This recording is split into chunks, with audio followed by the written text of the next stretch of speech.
Good morning. Today is Sunday, January 4, 2026, the Epiphany of the Lord.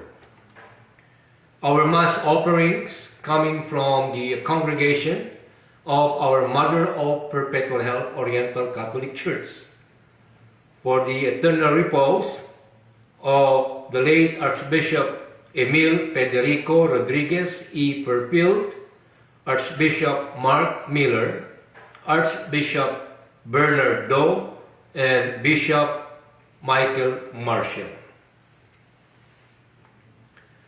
While we celebrated the feast of God becoming human at Christmas, today's Feast of Epiphany celebrates Him who does not remain